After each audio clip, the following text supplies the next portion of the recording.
One, two, 1, 2. Hey, hey. What's up, everybody? Welcome to the Shannon show. A little late, running behind, but I figure I'd try to get on here for a few minutes or whatever. Just try to, uh-huh, because I'm ready. Yes, I'm ready. Yep. So hope everybody's doing all right on this late, almost midnight hour. I'm on here for a little bit, but I just wanted to get on here, just try to stream a little bit if I could. Yeah. Yep. It was a rough day. It was kind of rough. I tell you what, this show was something else. But yeah, the time is 11:16, Wednesday, June 19th. Normally you catch me on it's bright and sunny, but it's a little dark now. So the sky, the clouds out, the moons are out. So it wasn't too bad today. But yeah, just don't hear for a little bit. But yeah, I tell you what, y'all, I can't do it no more. Yeah, Wednesday wasn't too bad of a day. Mm-hmm. Oh yeah. I tell you what, it's June already. July, August. In 2 more months, preseason for NFL will start soon. Can you believe that? Preseason. Let me see. When is the date for preseason for football? Football and basketball. Let me see. So, preseason NFL. Let's see here. Preseason NFL. August 8th kicks off. NFL Network's live preseason schedule kicks off with 7 week 1 games beginning Thursday, August 8th at 7 p.m. Eastern Time as number 3 overall pick of the 2024 draft. Yeah. Because Marlon wear his shoes so thin. But yeah, y'all, hope y'all doing all right. And almost the midnight hour. The midnight hour. Yeah, I just want to still get on here, just try that a little bit. Hey, Gio, if you're in the bushes, if you're in the bushes or Marlene in the bushes, I'm wearing the supervisor of the jackhole. Yes, I am. If y'all can hear me, that's right. I'm taking over. If you can hear me, that's right. If y'all hear me, I'm taking over. That's right. If you're here to listen to the replay, I'm taking over and I'm gonna win. That's all there is to it. Ranger ain't won nothing yet. I'm getting tired of Gio trying to count somebody. Ranger's already sitting his video, so I don't care about that. I don't care about Ranger if he already put a little raggedy video in. So, what if he did put it in? I mean, that don't scare nobody up in here. Hey, I'm gonna have it on. I'm gonna have my video on time. Mm-hmm. Team Bill with Gio. Ranger will already, if you don't have anybody 27, Ranger's won. Ranger ain't won nothing. I'm gonna have to show him this new sheriff in town. Mm-hmm.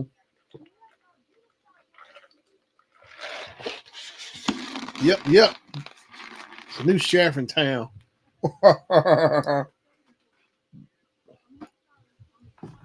Yep, a new sheriff is in town. But yeah, it's kind of different streaming this a little late at night like this. Love songs, candlelight. It's true.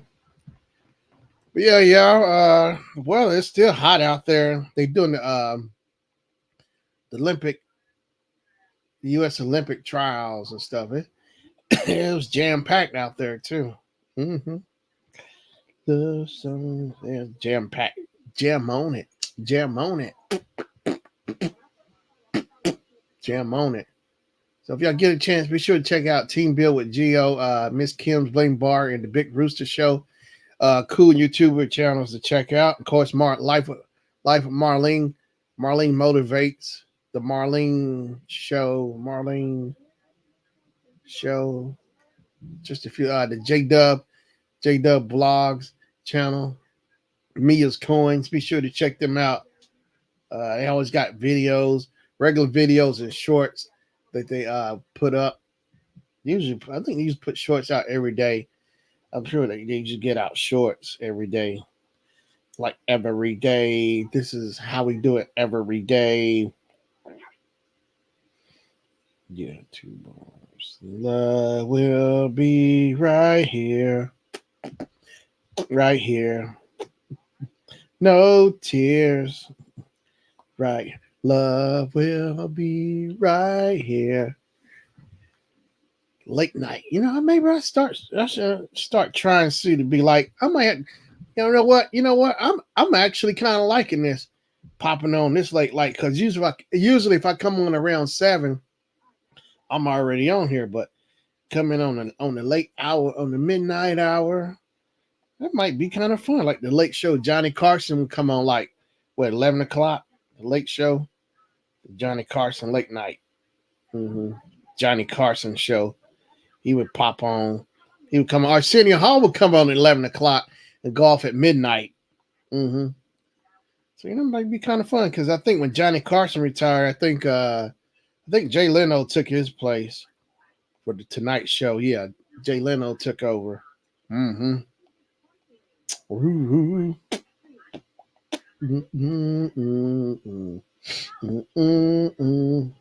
Keep feeling fascination, passion burning, love so strong. Keep feeling fascination. Yeah. Keep feeling fascination and burning. Yeah, y'all. It was a little rough. I still couldn't believe I was still determined to get my stream in, even when I come rolling in late. I never rolled in this late before, but it's kind of different. It's different than when I normally come on. I kind of get a kick out of it. You know what? It kind of gives me an idea for something else, where I could start doing some late night streams or something. Late night stream, maybe like play some games late at night. I don't know. Just give me a few ideas or something to kick around. Keep feeling fascination, love so strong. Hey. But yeah, y'all. It was rough. It was so rough, so tough out here. Yes, it was so rough, so tough out here. Let me tell you, people. Let me tell you now. Sure enough, playing rough. Oh yeah. Yeah, so we got off, and I was like, man, it took me a while to get here and stop and get me a little something to eat before I jumped on here. I'm kind of glad I still did it, because I didn't want to miss my stream. I was gonna make sure I did it and get here anything, because man, I was like, I can't miss a stream. I was, and the thing is, I wasn't sure if I was gonna make it on time or not. I'm glad I didn't put no time slot down, because but I still got in here. Just the two of us. We can make it if we try. Just the 50 of us. Just the 50 of us. I don't know. I've been singing that song all day. Where I think it's Bill Withers. Just the two of us. We can make it if we try. Just the two of us. Yeah. Just the two of us.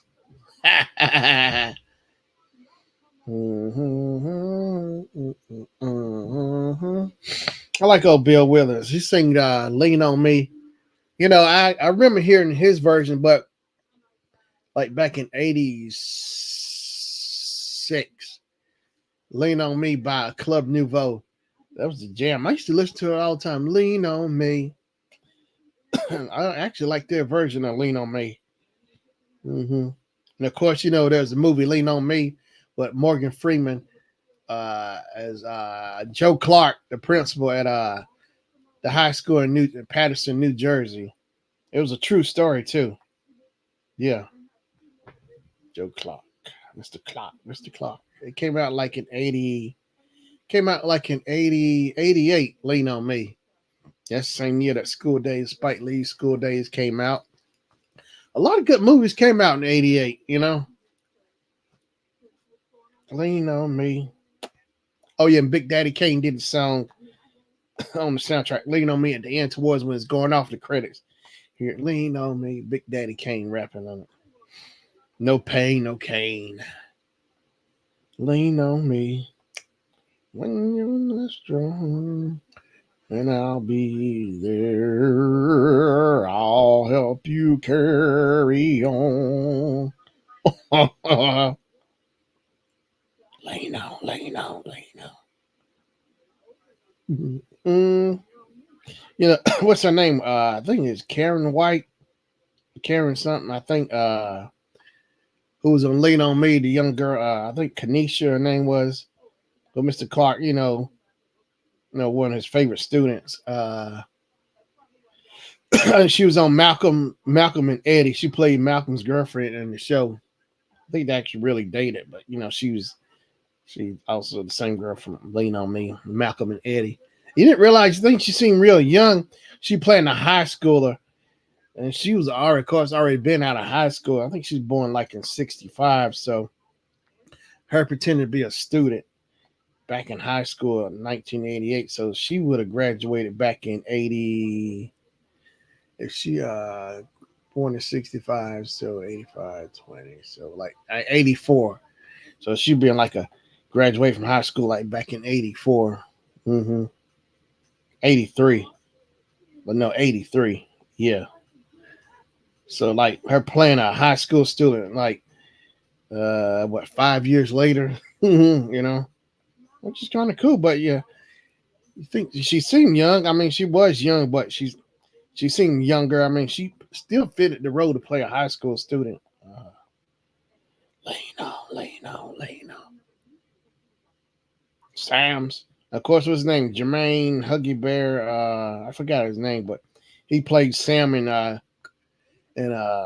Lean on Me. Mr. Clark called him in the hallway. Sam, Jermaine Huggy Bear, something. But he ended up playing. He was on Juice. What was his name on Juice? His name, I can't think of it. But he the one who Tupac and him hung out at the apartment. He was cooking breakfast. He made eggs and something. He poured beer in there. Yeah, he had a 40 pouring some beer in there. He said, he was making the breakfast look nasty. Steel was his name. Yeah, Steel. He played Steel. It just hit me. Yeah, it came Steel. And of course, Tupac was there. Tupacalypse. Tupac was in there. Omar Epps, Jermaine. Who else was in there? Queen Latifah. She was like the owner of the club, of the music club in the movie. And Q went down there to try out.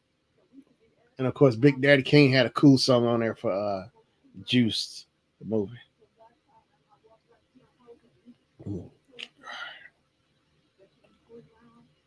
Friday be coming. Friday be coming.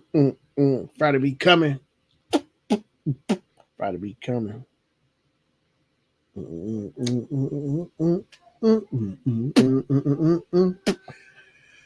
Oh yeah, so I've been getting my buddy Gravy hooked on Parliament Funkadelic stuff. Of course, Gap Band. He showed me the other week. He had like the Gap Band's greatest hits, or like the best of the Gap Band or something. And it's like one of the best groups to ever listen to because Uncle Daryl got me hooked on Gap Band. And of course, Charlie Wilson, you doing all the lead stuff for the Gap Band. They had some of the best music you want to listen to. Charlie's still doing his thing, but he's been a solo artist. He came out as a solo artist like around 92 when he did his first solo album. And then I didn't know he had one back in 92, but I got his first album like back in 2000, which was really good. he had the braids and stuff at that time. Uncle Charlie Wilson, and Charlie Wilson told the story how he he was on drugs, how he lived on the street, you know, and I remember he said,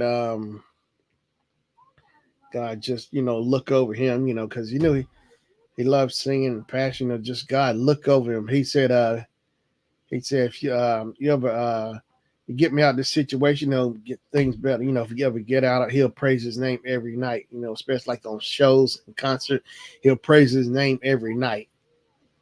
It's amazing. He tell you, he went to the rehab and he recovered and got better. He finally got off drugs and everything, stopped drinking, and the counselor who helped him, he said the counselor lady helped him find a house, and so give him somewhere to live. And he said he told the lady, he told her, Miss, I can't live here, do this by myself or whatever. Next thing you know, because the lady who was his counselor ended up being his wife, which is great, So, I guess God put him in that situation, get back in rehab, rehabilitate, and got better. And the people gave him a home, and the lady who was his counselor ended up being his wife. It's like, it was like the cards were like it was laid out for him, But he had to go through all those steps to get to that point to get back where he's at, And you see it on Charlie, it's like, man, he's newer and brand newer than ever. I mean, just seeing his energy. Because next thing, I didn't hear much about Charlie Wilson until like around 96 with Snoop Dogg. He was in this Snoop Dogg video around 96. That Snoop upside here, you see Charlie's like one of the bailiffs, the sheriff in the at the jail, at the prison. You see Snoop in the cell rapping, and you see Charlie singing the lines, from "Oops Upside the Head" by a Gap Band, but Snoop upside the head. It said just because you think I don't want to dance, don't mean that I don't want to, or something. The line, and you hear see Charlie, and it's like Charlie Wilson caught on fire. I'm serious. It seemed like after that video, Snoop upside the head, man, everybody was sampling the Gap Band, Charlie Wilson, the Gap Band, like they were back on the Gap Band. I mean, like they were like the newer generation was sampling them. They were back, back on top. It's like next thing you know, they was on Tom Joyner show. I mean, those live shows he would have, sky shows, but Sinbad's in Aruba or whatever. Yeah, Charlie, like back in 98. Then next day, because I know that 98 came around. Next day I know he was in Mia X video in a song called What You Gonna Do, which I love. They use his song Yearning for Your Love, and it sounds so good because he's like they doing the music. You see all three of them, the Wilson brothers, Charlie, Ronnie, and Robert. Of course, Charlie's lead. Robert played the bass, and Ronnie was like always on keyboard. The other, I think Ronnie was the oldest, and Charlie was the middle, and then Robert. They like a year apart between each other. But I think they started out in church when they were little. A lot of people start. A lot of time you hear artists say they started out in the church when they were little. But yeah, it's crazy how it started happening. The next thing I know, Charlie had that solo album 2000, and then he came out with another album. Last name Wilson, first name Charlie. They came out like back in 2000, 2006, 2005, somewhere in there. And that was a bad album too. It's like he was just getting better. I mean, as a solo artist with his music, oh man, it was something else. And Charlie Wilson. I finally saw Charlie. I saw Charlie Wilson like back in 2013, 2014, and it was Joe and Kim was on that same show line. I think Kim came out first, and then Joe came out, and then the way that show kicked off, when it was time for Charlie Wilson, you hear like a bell, like a train, and you hear somebody say "all aboard." Then you start seeing the girls start coming out in the front. They like on a train, like running on a train line coming out, like a train coming out. You hear the bell, like the train run. You hear them coming out. Then at the end, you see Charlie with a lantern, like at the end of the train line. Then do Party Train. It's because I knew it was Party Train. Because it's him who says that all aboard on the song, actual album song. And the song All Aboard is Charlie Wilson for Party Train. Don't miss that. Oh, yeah. If you ever watched that video, Party Train, you should see Turbo from Breaking, Turbo from Ozone, and Turbo and Ozone from the movie Breaking. Turbo, one of the people dancing in the boxing ring in the video. He's one of the dancers. Turbo. But that's a bad song, Party Train. Be sure to get your ticket. Everybody all aboard. Everybody all aboard. That's a bad video. I remember seeing that video like I was in the first grade. I think first or second grade, of course, on video. So when video was cool and BET was like, man, everybody wants to watch BET, you know. Of course, Donnie Simpson. Donnie Simpson was cool. Bob Johnson was the owner of BET, and I think he left like back in 2000, 2005, 2006, somewhere, because he started the Charlotte Bobcats, because the Hornets moved, left North Carolina, left Charlotte, and went to Louisiana. It became Louisiana, the New Orleans, NOLA Hornets. Yeah, New Orleans Hornets. And that's where Chris Paul was at. But, it's like, man, couldn't believe that. They shipped out.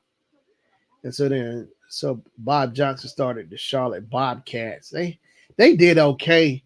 And finally, I don't know somewhere they finally got switched back to the Hornets. I think Michael Jordan went back and got the rights to the name back. And they did a reintroduction, grand opening, like the name was Charlotte Hornets back. And Larry Johnson came there, but didn't see Alonzo Mourning. I think Muggsy Bogues was there because they were the original Charlotte Hornets. I think Dale Curry might have been there too. It was a big event, But yeah, it's crazy. So man, Michael, Michael, the owner of the Charlotte Hornets, I was like, man, you think they would have pulled it off, getting the championship, So I think he did better as a player winning than versus as an owner. I think that's right. Michael Jordan's the owner for the Hornets. Everybody's got to sing. I love Let's see, Michael Jordan. Michael Jordan, owner of Charlotte. Yeah. All right. On June 15th, 2006.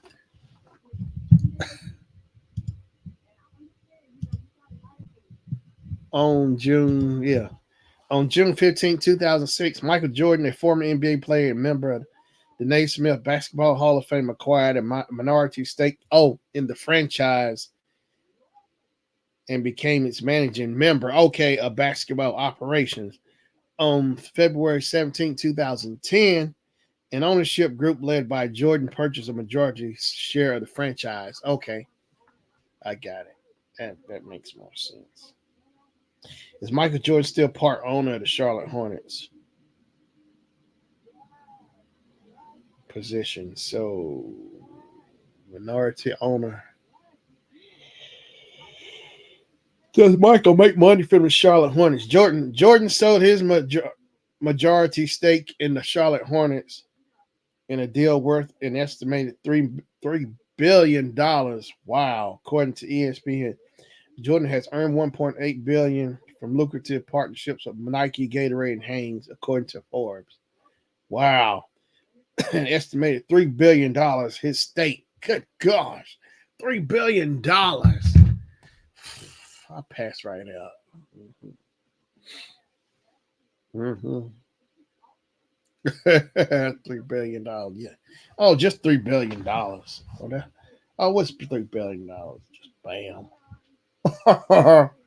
Money on top of money, on stacked on money, stacked on money, stacked on money. Yeah. All right, y'all. It's been fun. I guess I'm gonna get up off of here and have fun just playing around here. It was kind of cool to see it be like coming on this late experiment. So I'm surprised it lasted this long. So y'all, I should be on time next week, 7 o'clock, y'all. I know y'all probably looking for me, so I'll catch y'all next week at 7 o'clock for sure. I should be on time.